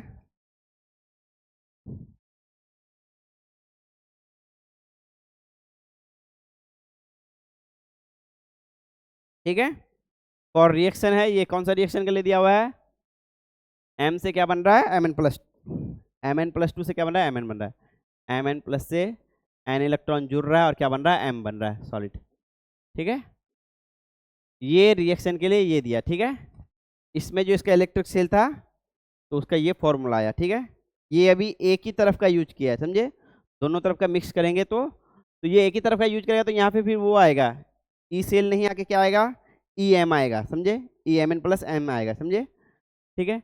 सेल के लिए दोनों यूज कर लेते हैं, ऊपर नीचे क्या करेंगे कैथोड माइनस एनोड कर देंगे, ठीक है, कैथोड माइनस एनोड करेंगे। ये कंप्लीट रिएक्शन तो नहीं है, फॉर रिएक्शन ABCD, ठीक है। चलो यहाँ जाओ, ये एक के लिए दिया है, एक ही बकेट के लिए, मान लो रिएक्शन में कितना बकेट है 2 बकेट है, एक बकेट में जो हुआ उसके दिया, तो यहाँ पे सेल नहीं लिखेंगे, सेल कंप्लीट नहीं है, ये क्या है एक के लिए क्या है, तो ये क्या है Mn से M से Mn+ बनने में, ठीक है, M से Mn+ जो स्टैंडर्ड मान था और जो वैल्यू है, ठीक है। अब यहाँ सेल के लिए क्या आ जाएगा, सेल के लिए आ जाएगा E cell minus 2.303 RT by NF log, ठीक है। लॉग के साथ एक जाएगा ऊपर और एक जाएगा नीचे, तो ऊपर कौन जाएगा और नीचे कौन जाएगा, ठीक है। जैसे एग्जांपल में ले लो किसका Zn वाला है, Zn वाले में क्या हो रहा है, क्या बन रहा है Zn+2 बन रहा है और कॉपर बन रहा है, ठीक है, कॉपर+2 से क्या बन रहा है कॉपर बन रहा है, ठीक है। तो इस हिसाब से कौन नीचे आ जाएगा, कॉपर नीचे आ जाएगा और Zn+2 ऊपर चला जाएगा, ठीक है। एक्वस कंसंट्रेशन, ठीक है। ये रिएक्शन मिलाना लेना कॉपी से, ठीक है, ये रिएक्शन सही है ना, हूँ कर दिया, जो बात बोल रहे वो मिलाओ, सही है कि नहीं है, सही है ना। तो यानी कि ये Zn क्या है एनोड है कि कैथोड है, एनोड है, तो एनोड कहाँ जाएगा ऊपर, एनोड का कंसंट्रेशन कहाँ जाएगा ऊपर, और कैथोड का कंसंट्रेशन, ठीक है, आयंस का ही सिर्फ कंसंट्रेशन होगा, क्योंकि सॉलिड का कंसंट्रेशन नहीं लेते हैं हम लोग, ठीक है, आयंस का ही होता है, ठीक है। हाँ लगभग हो गया, ठीक है। ये क्या हो गया नर्स इक्वेशन हो गया, बात समझ में आ गया, नेक्स्ट इक्वेशन समझ में आ गया, नर्स इक्वेशन समझ में आ गया, ठीक नहीं बोल रही है। नेक्स्ट इक्वेशन क्या बताता है, ये क्या बताता है, ये क्या बताता है स्टैंडर्ड, जब कॉन्सेंट्रेशन बकेट में कॉन्सेंट्रेशन यहाँ पे सॉल्यूशन का क्या है Zn+2 कितना है 1 मोलर है, Cu+2 कितना है 1 मोलर है, समझे, तब के लिए ये ई सेल दिया हुआ है, समझे। लेकिन जब कॉन्सेंट्रेशन यहाँ चेंज होगा, जैसे जैसे क्या होगा यूज होगा, कंसंट्रेशन क्या होगा चेंज होते जाएगा, तो उसके लिए किसी एक बकेट का निकालने के लिए ऐसे है, लेकिन सेल का निकालने के लिए क्या होगा, E cell minus 2.303 R T. R क्या है, गैस कॉन्स्टेंट, टी है टेम्परेचर, एन क्या है, एन फैक्टर है, और एफ क्या है, जैसे यहाँ 2 है तो यहाँ एन फैक्टर क्या आ जाएगा, 2 आ जाएगा। समझ में बात। एफ क्या है, फेराड है, जिसका मान है 96500 या फिर 96487 एब्सोल्यूट लोगे तो। और यहाँ आएगा एनोड का जो क्या है, आयंस का कॉन्सेंट्रेशन है एनोडिक सॉल्यूशन का, और ये कैथोडिक सॉल्यूशन का जो कॉन्सेंट्रेशन है, ठीक है, वो आ जाएगा। ये वैल्यू बता देगा तुमको क्या, कि ई सेल उस समय पर, जिस समय पर कॉन्सेंट्रेशन ऐसा है कितना है, ठीक है। नेक्स्ट बात, ई सेल से रिलेटेड एक और बात था, वो क्या है, कि इक्विलिब्रियम पर, इक्विलिब्रियम पर मतलब, इक्विलिब्रियम मतलब साम्य अवस्था, मतलब इक्विलिब्रियम, साम्य अवस्था, साम्य अवस्था, साम्य अवस्था का क्या मतलब होता है, क्या हो गया है, तुम लोग समझ में नहीं आ रहा है क्या, ठीक है, यहाँ आ जाओ। इसको हमको अलग से ही रिकॉर्ड करने का पड़ेगा, लेकिन यहाँ पे अभी थोड़ा अलग हो गया, ठीक है। साम्य अवस्था पर क्या होगा, साम्य अवस्था मतलब, साम्य अवस्था का क्या मतलब है, मतलब कि आप जो भी रिएक्शन हो रहा है उसमें कोई चेंजेज नहीं हो रहा है। जब कोई चेंजेज नहीं हो रहा तो ई सेल कितना हो जाएगा, ई सेल कितना हो जाएगा, 0 हो जाएगा। ई सेल बराबर कितना हो जाएगा, 0। कॉन्सेंट्रेशन पे ई सेल 0, ई सेल 0 हो जाएगा। तो ई सेल का फॉर्मूला क्या था, ई सेल माइनस 2.303, याद करो जल्दी से, R T by N F. अगर जिंक वाले के लेंगे तो 2E, ठीक है, एन एफ इंटू क्या हो जाएगा, लॉग के सी। अब के सी क्या है, इक्विलिब्रियम कांस्टेंट है, जिसको हम लोग लिखते हैं क्या, ऊपर लिखते हैं क्या, ऊपर क्या लिखते हैं, के सी बराबर क्या लिखेंगे यहाँ पे, जेड एन वाले के लिए जेड एन प्लस 2 लिखेंगे ऊपर, नीचे सी यू प्लस 2 का कॉन्सेंट्रेशन सब लिखेंगे एक्वस में, समझे। केसी क्या है, इक्विलिब्रियम कांस्टेंट, यानी कॉन्सेंट्रेशंस का गुना होगा, कॉन्सेंट्रेशन का गुना और भाग होगा। प्रोडक्ट कहाँ जाता है, ऊपर जाता है, और रिएक्टेंट कहाँ जाता है, नीचे जाता है, ठीक है। रिएक्टेंट कहाँ जाता है, नीचे। कैसे, बात समझ में आ गया। तो अब यहाँ से ई सेल बराबर निकल जाएगा, ई सेल निकल जाएगा, कितना आएगा बताओ, 2.303 आर टी एन एफ के सी। बात समझ में आया। यानी कि पहले जो हम लोग मेथड किए थे वो स्टैंडर्ड हाइड्रोजन मेथड था। क्या मेथड था, स्टैंडर्ड हाइड्रोजन पोटेंशियल, ठीक है। पहले जो शुरू में निकाले थे वो स्टैंडर्ड हाइड्रोजन पोटेंशियल के कंपेयर में सबको नापे थे और फिर उनके बीच का अंतर निकाले थे, ठीक है। और ये क्या आया, फॉर्मूला आया किसके लिए, ई सेल के लिए। ई सेल के लिए ये क्या फॉर्मूला आया, समझ में बात। कौन सा लॉ से आया ये, नर्स इक्वेशन से आया, नर्स इक्वेशन, ठीक है। तुम कुछ भी लिख दो, है ना। नर्स इक्वेशन से आया, ये कौन सा इक्वेशन है, नर्स इक्वेशन, ठीक है। तो नर्स इक्वेशन से आया, ठीक है। अब इसके बाद एक बात है, क्या है, डेल्टा जी। डेल्टा जी क्या होता है पहले बताओ तो, gives free energy, gives free, हाँ। डेल्टा जी क्या बताता है, ये अगर नेगेटिव होगा तो स्पॉन्टेनियस है और पॉजिटिव होगा तो नॉन स्पॉन्टेनियस, ठीक है। तो यानी कि ये हमेशा हमको अगर रिएक्शन होना है, किसी सेल में अगर रिएक्शन होना है तो इसका मान क्या होना चाहिए, नेगेटिव होना चाहिए। किसी सेल में अगर ये रिएक्शन होना है तो इसका मान कितना होना चाहिए, नेगेटिव होना चाहिए, ठीक है। क्या होता है इसका value, N F E cell, किस फ्री एनर्जी बराबर क्या होता है, N F E cell. Positive होता है कि नेगेटिव होता है, नेगेटिव होता है, ठीक है। नेगेटिव एन एफ ई से, एन क्या है, एन फैक्टर एफ क्या है, फेराड, और ई सेल क्या है, ई सेल है, ठीक है। तो कोई सेल में रिएक्शन होगा कि नहीं होगा वो इसके आधार पे भी निकल जाएगा, ठीक है। इसी का मान यहाँ से निकालो, क्या है, ई सेल का मान बैठा हो यहाँ पे, ई सेल का मान बैठा हो तो क्या बनेगा, ये क्या आएगा, बराबर 2.303 आर टी के सी होगा, ठीक है, समझे। ये नर्स इक्वेशन का जितना सारा बात था वो सारा खत्म हो गया इलेक्ट्रोकेमिस्ट्री में, ठीक है। उसका नेक्स्ट है कॉलरस लॉ, लास्ट है क्या है, कॉलरस लॉ। और कॉलरॉस लॉ के बेस पे कंडक्टिविटी और क्या है कंडक्टेंस है और ये ठीक है। तो उससे पहले तुमको कंडक्टेंस और रेजिस्टेंस ये सब समझना पड़ेगा, ठीक है। क्या समझना पड़ेगा? कंडक्टेंस और रेजिस्टेंस, कंडक्टेंस और रेजिस्टेंस। कंडक्टेंस क्या होता है? रेजिस्टेंस का उल्टा होता है। कंडक्टेंस क्या होता है? कंडक्ट करने की किससे डिनोट करते हैं? कंडक्टेंस, इसको जी से डिनोट करते हैं। और ये किसका होता है? रेजिस्टेंस का उल्टा होता है। कंडक्टिविटी क्या होता है? ठीक है दोनों तो सेम डेफिनेशन हो गया, ठीक है। रेजिस्टेंस होता है तो रेजिस्टेंस का क्या होता है? रेजिस्टिविटी। रेजिस्टिविटी क्या होता है?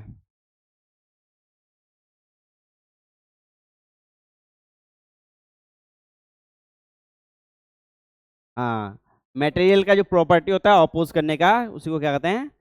रेजिस्टिविटी होता है। और उन्हीं से गुना करते हैं क्या? लेंथ इंटू एरिया से गुना करते हैं। लेंथ इंटू एरिया नहीं करते हैं। रेजिस्टिविटी में क्या करते हैं? एरिया डायरेक्टली प्रोपोर्शनल होता है और लेंथ क्या होता है? इनवर्सली प्रोपोर्शनल होता है। यानी कि क्या होता है? Rho into A by L होता है, वो क्या होता है? रेजिस्टेंस होता है, ठीक है। और रो जो है वो क्या है? मटेरियल का प्रॉपर्टी है। रो क्या है? मटेरियल का प्रॉपर्टी है, समझिए। रेजिस्टिविटी जो है वो किसका प्रॉपर्टी है? मटेरियल का। ये रेजिस्टिविटी का यही सिंबल है, याद है कि नहीं तुम लोगों को? ठीक है। तो कंडक्टिविटी का सिंबल क्या है? सिग्मा है। तो ये बराबर क्या होगा? इसका उल्टा होगा, ठीक है। रो का उल्टा होगा, ठीक है। रो का उल्टा होगा। अब स्पेसिफिक कंडक्टेंस दिया हुआ है। स्पेसिफिक कंडक्टेंस क्या है? Cell constant. सेल कांस्टेंट तुम लोगों को पता है सेल कांस्टेंट क्या है? सेल कांस्टेंट क्या है? सेल कांस्टेंट क्या है? एक सेल है, सेल में क्या क्या है? अब यहाँ से यहाँ एक क्या है?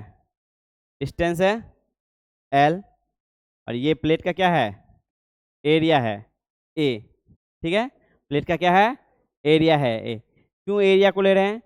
क्योंकि सॉल्यूशन में इलेक्ट्रॉन इन्हीं एरिया से ले सकता है और उनको कवर करना है, इतना डिस्टेंस है, समझे, ठीक है। तो इन्हीं दोनों का रेशियो क्या है? सेल कांस्टेंट है। इन्हीं दोनों का रेशियो क्या है? सेल कांस्टेंट है। देखो तो क्या है? एल बाई ए है कि ए बाई एल है? सेल सेल कांस्टेंट को लिखते हैं, किससे लिखते हैं सेल कांस्टेंट को? जी स्टार से लिखते हैं। जी स्टार से लिखते हैं सेल कांस्टेंट को। वो क्या है? L by A. L by A, ठीक है, ठीक है। जी एल बाय ए, ठीक है।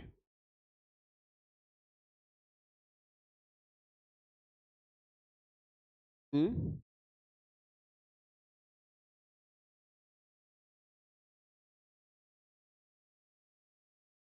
ओ, ये कप्पा लिखते हैं, ये कप्पा लिखते हैं ना? तो तुम लोग कहाँ बताए हाँ, ये तो है ना, घुमावे तो है मेरा कप्पा है। नहीं, रिकॉर्ड फिर से करना पड़ेगा, ये इसमें तो इन लोगों से कॉन्वर्सेशन हो गया है ना बहुत सारा ठीक है। नहीं अभी कहाँ खत्म हुआ, ठीक है। ये बराबर क्या लिखते हैं? इसको तो बहुत कॉम्प्लेक्स में बनाए थे। क्या होगा? ये एल बाई ए इंटू,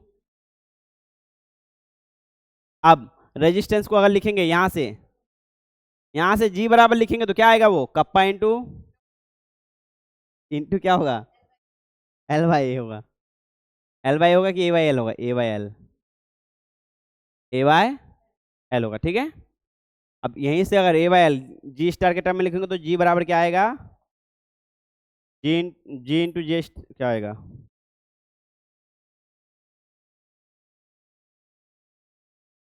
जी बराबर आएगा कप्पा बटे जी स्टार, कप्पा बटे जी स्टार। तो कप्पा बराबर यहाँ पे आएगा जी इंटू जी स्टार। कप्पा बराबर क्या आएगा? जी इंटू जी स्टार, ठीक है। जी इंटू जी स्टार। ये क्या है? मटेरियल का टेंडेंसी है क्या? कंडक्ट करने का, ठीक है। और कंडक्टिविटी निकालेंगे तो एरिया इंटू एल से करेंगे, ठीक है। जितना ज़्यादा एरिया होगा कंडक्ट करने का क्षमता उतना ज़्यादा होगा, और जितना कम दूरी होगा कंडक्ट करने की क्षमता उतना ही ज़्यादा होगा, ठीक है। रजिस्टिविटी में इसका उल्टा हो जाता है, ठीक है, कि जितना ज़्यादा क्या होगा? एरिया होगा, रजिस्टिविटी उतना कम होगा। जितना ज़्यादा डिस्टेंस होगा रजिस्टिविटी उतना ज़्यादा होगा। समझ में आई बात?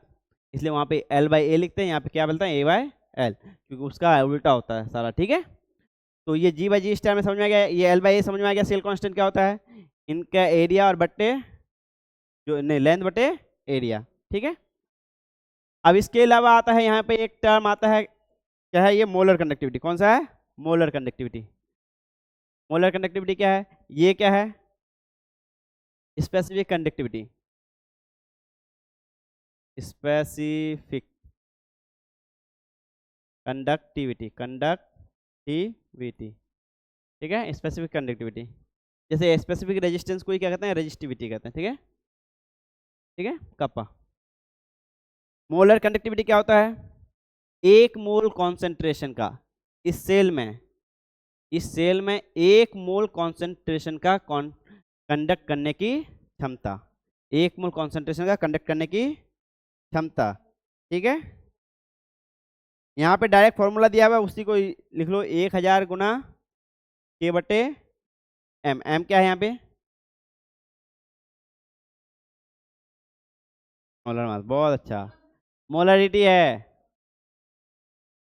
ठीक है, ये क्या है, मोलरिटी है। ठीक है, ठीक है, अब ये बात समझ में आया, ये क्या है, एक मोल कंडक्ट करने की क्षमता। अब इसके इसके और उनके में दोनों में देखो, इसमें लेंथ बढ़ेगा तो क्या होगा, कप्पा का लेंथ बढ़ेगा तो क्या होगा,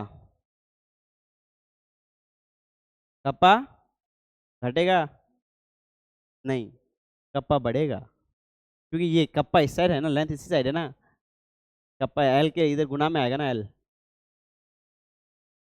ठीक है, एरिया बढ़ेगा तो,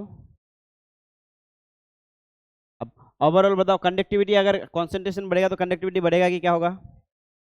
ठीक है, ठीक है, अब वॉल्यूम बढ़ेगा तो, वॉल्यूम बढ़ेगा तो, वॉल्यूम बढ़ेगा तो घटेगा। लेकिन इसमें क्या होता है, वॉल्यूम बढ़ने से क्या होता है, कंडक्टिविटी बढ़ता है।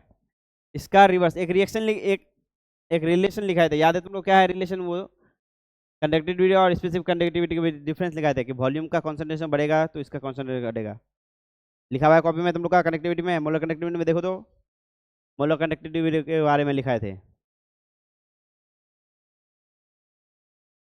मोलर कंडक्टिविटी के बारे में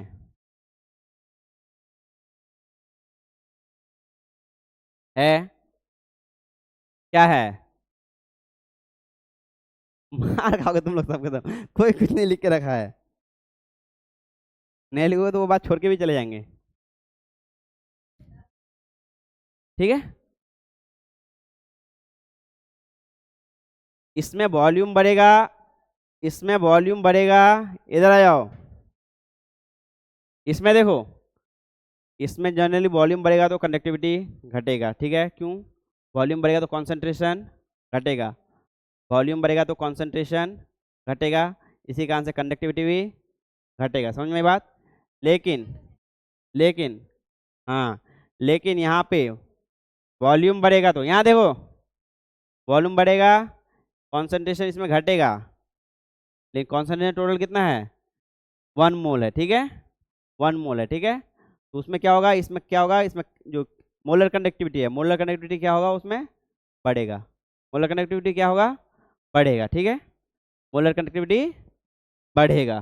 ठीक है, कारण क्या है कि इसको ज़्यादा स्पेस मिलेगा, क्या, फ्रीली जो आयंस है उसको मूव करने का, समझे, आयंस को फ्रीली, क्योंकि इसमें कितना है, 1 मोल ही कॉन्सेंट्रेशन है। ठीक है, 1 मोलर ही कॉन्सेंट्रेशन है। ठीक है, 1 मोलर कॉन्सेंट्रेशन है वॉल्यूम के साथ साथ, और एक वॉल्यूम वाला इसका रिलेशन लिखा है, तो वॉल्यूम वाला रिलेशन था क्या, इसका मान क्या है,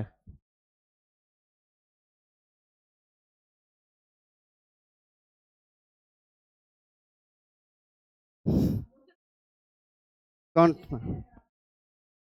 और उसके बाद वाला, हाँ, के इंटू वी वाला ही बोल रहे थे, के इंटू वी वाला ही, के इंटू वी है। ठीक है, यही तो पूछ रहे थे, के इंटू वी है तो, के इंटू वी है तो वी बढ़ेगा तो क्या होगा, लैम्डा एम भी बढ़ेगा। ठीक है, लेकिन वहाँ पे अगर वी बढ़ेगा तो नहीं, यहाँ पर अगर वी बढ़ेगा तो, यहाँ अगर वी बढ़ेगा तो क्या होगा, जी का मान घटेगा, जी का मान घटेगा। ठीक है, यही पूछ रहे थे। ये क्या है, K इंटू वी है, K into V, conductivity into volume. और ऐसे एक एक लिखा है, पहले वो लिखा था के वाई, क्या लिखा था, एक सी लिखाए थे, वही जो सी यहाँ मोलरिटी एम के टर्म में लिखा हुआ है। ठीक है, ठीक है। और यहाँ कप्पा लिख रहे थे हम, के लिखे हुए हैं। ठीक, चलो नेक्स्ट, चलो ये बात हो गया, यहाँ तक हो गया। अब इस मोलर कंडक्टिविटी से ही एक लॉ आएगा, इससे ही एक लॉ आएगा, उसका नाम क्या है, कॉलरस लॉ। कॉलरस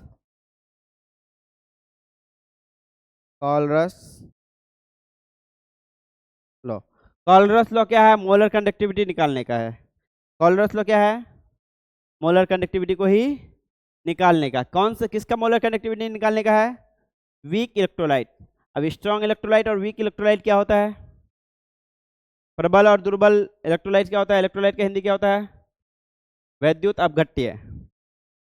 ठीक है, तो प्रबल और दुर्बल वैद्युत अपघट्य क्या होता है, स्ट्रॉन्ग और वीक इलेक्ट्रोलाइट्स क्या होता है,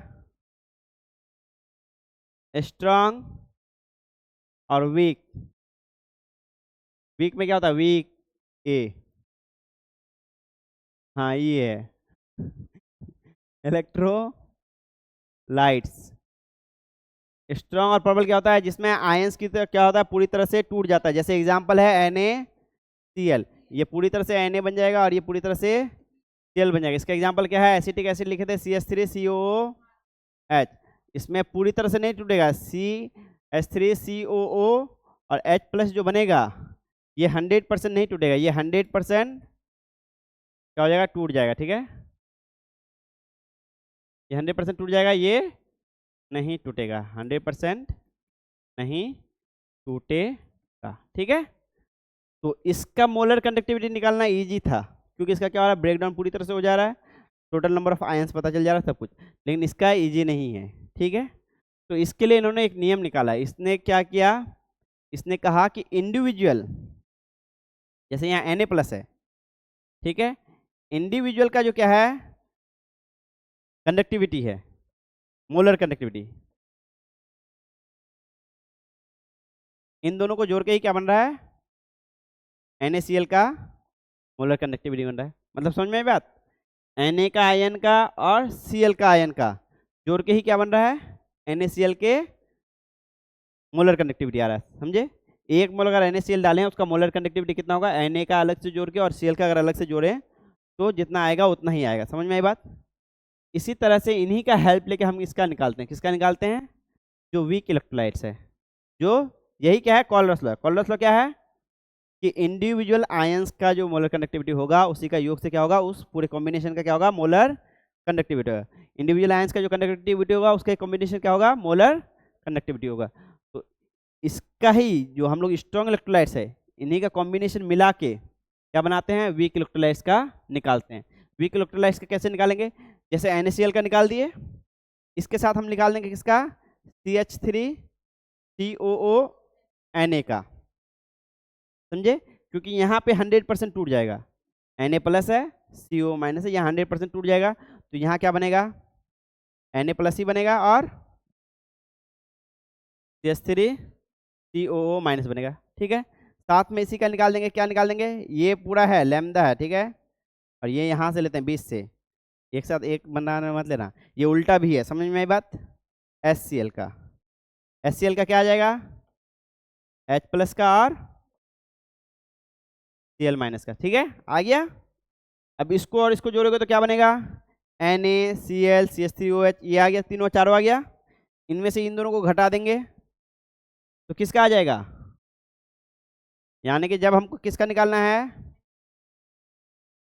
CH3COOH का निकालना है, जब हमको CH3COOH का निकालना है, यानी वीक इलेक्ट्रोलाइट का निकालना है, तब हम मोलर कंडक्टिविटी यूज करेंगे स्ट्रॉन्ग इलेक्ट्रोलाइट का, जो कि क्या आ जाएगा, molar conductivity of CH3COONA plus molar conductivity of HCl minus.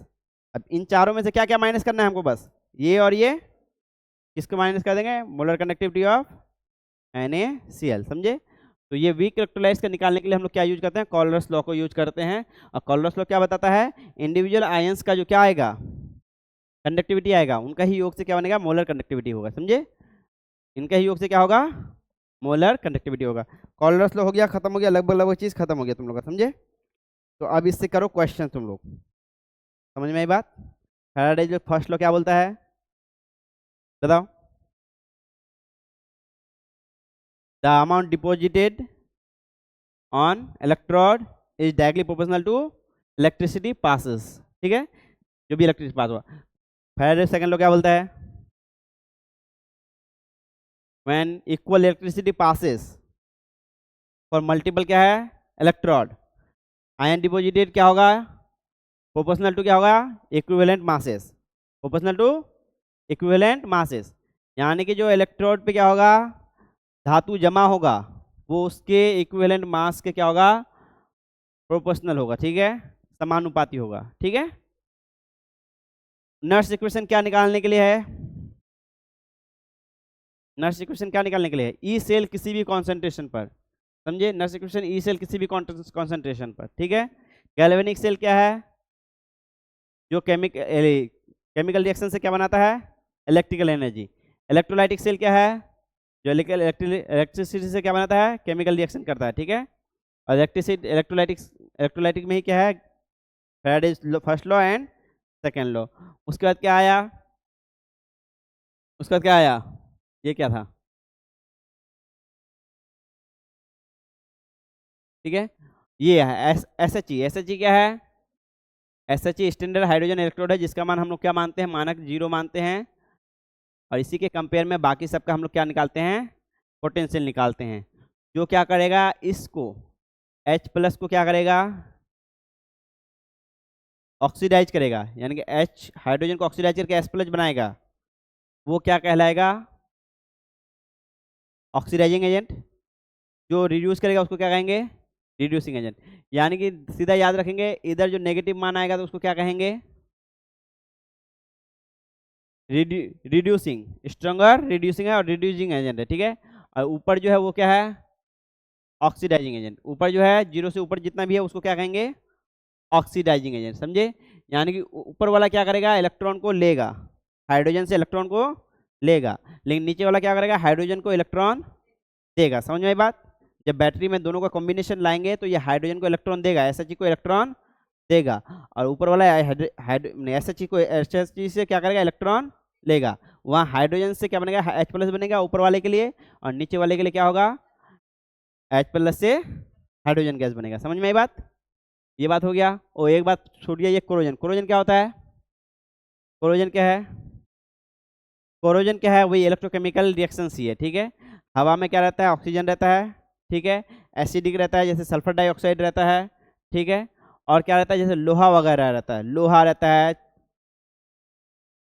इधर ध्यान दो, लोहा तांबा चांदी सब जो रहता है हवा के कांटेक्ट में रहता है, और हवा में क्या रहता है SO2 रहता है सल्फर डाइऑक्साइड, और क्या रहता है H2O रहता है, ठीक है, और भी कार्बन डाइऑक्साइड रहता है, ये सब मिलकर क्या बनाता है पहले एसिड बनाता है वाटर के साथ, वाटर मॉलिक्यूल के साथ, ठीक है, एसिड बनाता है, और वही एसिड क्या करता है रिएक्ट करता है सेल की तरह, एक जगह ऑक्सीडाइज होता है और दूसरी जगह क्या होता है रिड्यूस होता है, और उसी प्रोसेस में क्या बनता है ऑक्साइड बनता है, क्या बनता है ऑक्साइड बनता है, किसका जो मेटल है, जो मेटल है आयरन है तो आयरन ऑक्साइड बनता है जिसको क्या कहते हैं रस्ट कहते हैं, आयरन ऑक्साइड बनता है जिसको क्या कहते हैं रस्ट कहते हैं, उससे Ag का Ag2O बनता है, ठीक है, जो क्या होता है काला काला पड़ जाता है चांदी में, उसे कॉपर में क्या होता है ग्रीन ग्रीन हो जाता है, लोहा में क्या होता है भूरा भूरा, वो सब जो बुरा दशा बनता है वो सब, समझे।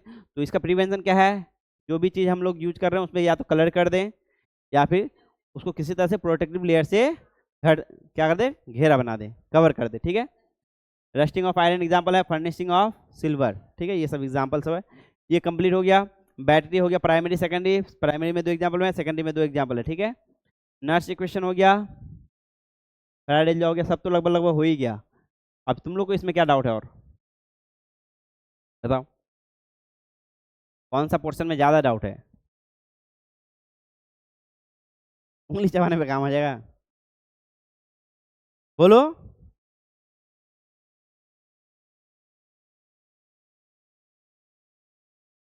चलो ठीक है आप इसको कवर कर देते हैं, जो डाउट है बोलो।